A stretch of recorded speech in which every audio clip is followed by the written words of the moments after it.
लकड़ी है, लकड़ी से उठाना है, तभी मुझे मालूम पड़े सारा मांस है, फ्लेश है, जिसकी खूबसूरती हम समझते वो इसमें है ही नहीं, कितने भी आईने में देखो है ही नहीं।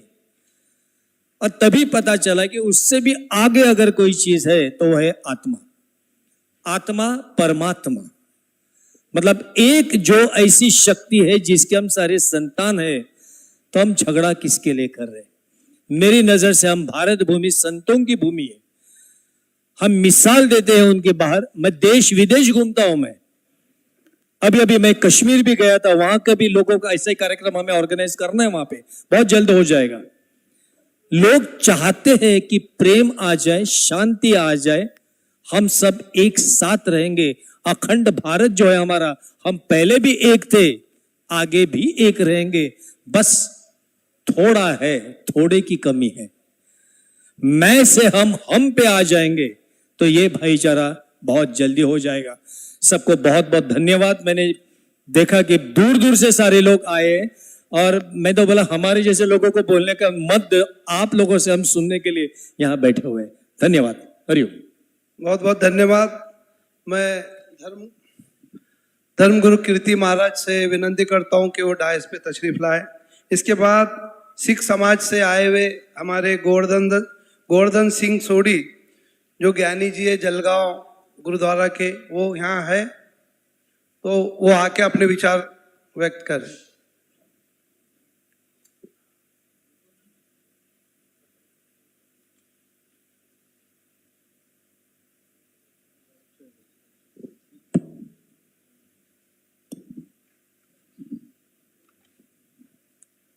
वाहिगुरु जी का खालसा, वाहिगुरु जी की फतेह।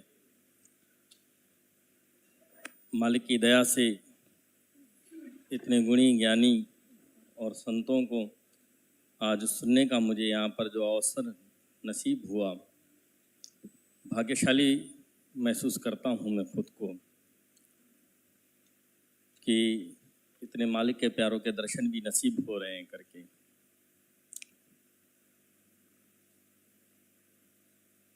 एक हमारे भारत का सुंदर गीत है, जिस गीत में कहा जाता है, मेरे देश की धरती सोना उगले उगले हीरे मोती, मेरे देश की धरती।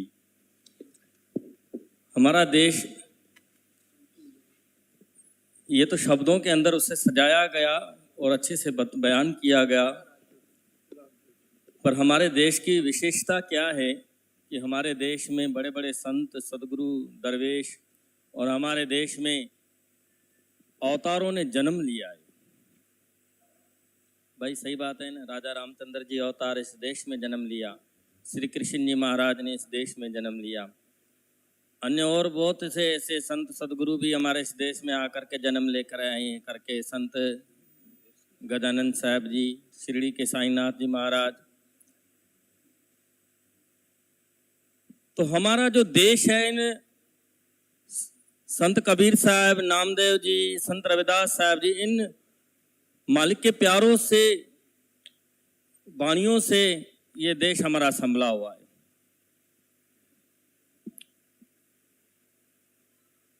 तो हम उन संत सदगुरुओं की छांव में रहते हैं, जिन्होंने हर वक्त आकर के हमें मार्गदर्शन किया है धर्म का। सच्चा धर्म क्या होता है? धर्म, श्री कृष्ण जी महाराज ने गीता में अर्जुन को कहा है कि हे अर्जुन, धर्म होता है दया। दया धर्म है।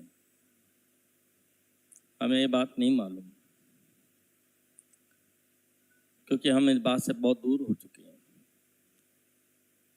हम आए दिन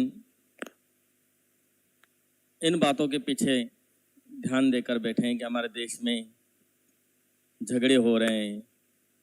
ये मालिक के प्यारे जो इकट्ठे हुए हैं ना, ये सब उस आग को बुझाने के लिए ही प्रयास कर रहे हैं, जो आग लगी हुई है, कि हमें इस आग को बुझाना है।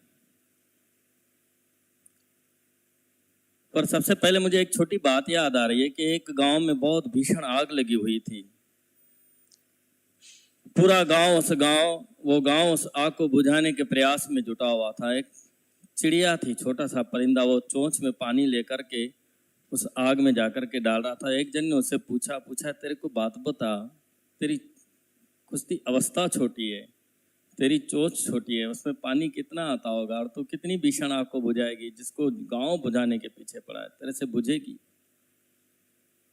बोला बुझेगी या नहीं बुझेगी ये तो बात दूर की है, पर लिस्ट में नाम तो होगा कि मैं आग बुझाने वाली थी। हाँ, हम अपने संत सदगुरुओं के वचनों और विचारों के ऊपर अगर अपना जीवन ढालेंगे ना, तो ये आग हमारे आगे कुछ भी नहीं है भाई। मुझे एक छोटी सी बात पैगंबर मोहम्मद साहब की याद आ रही है, बस एक मिनट में वो छोटी सी बात बताऊंगा। ऐसे तो कई साईं के प्यारों की बातें याद है, पर मैं पैगंबर मोहम्मद साहब की एक छोटी बात आपके सामने रखता हूँ। एक दिन क्या हुआ, एक व्यक्ति सुबह से शाम हो गई, पूरा दिन दुख के अंदर ढला हुआ आकर पैगंबर मोहम्मद साहब के आगे खड़ा हो गया। बोला सच्चे पातशाह, मेरा बच्चा सुबह से गुम हो गया है, मुझे मिल नहीं रहा है, मैं उसे बहुत तलाश कर रहा हूँ, मुझे बताओ मेरा बेटा कहाँ है करके। पैगंबर मोहम्मद साहब ब्रह्म ज्ञानी थे, जिन्हें दिव्य दृष्टि परमेश्वर ने प्रदान की थी।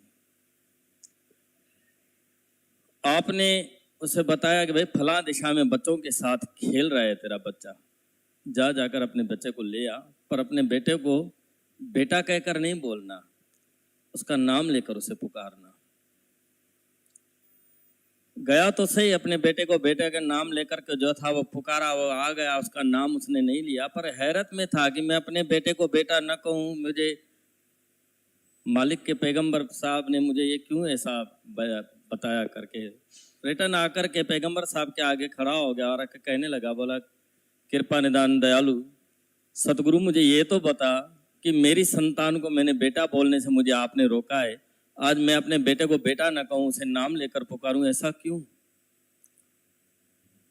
आप पैगंबर मोहम्मद साहब ने कहा, बोला भाई तेरा बेटा यतीम बच्चों के साथ खेल रहा था, तू तो अपने बेटे को बेटा कहता, पर उनको बेटा कहने वाला कोई नहीं, उनके भाव को ठेस पहुंचती थी, इसके लिए मैंने तुझे कहा कि अपने बेटे को बेटा न कहकर उसका नाम लेकर पुकार ले।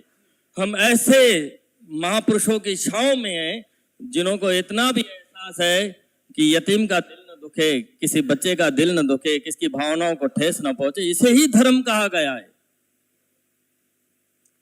बाकी अगर हम दूसरी बातों को लेकर के किसके आत्मा को दुख पहुंचाएंगे, किसके मन को दुख पहुंचाएंगे और कहेंगे कि हम धर्म के व्यक्ति हैं, तो ऐसा फिर धर्म हमारे को भाई मुबारक हो, बाकी ईश्वर की दृष्टि में ये नहीं आएगी बात। मैं अपने इन शब्दों से यहाँ पर विराम करता हूँ। धन्यवाद। सबको सद्बुद्धि दे।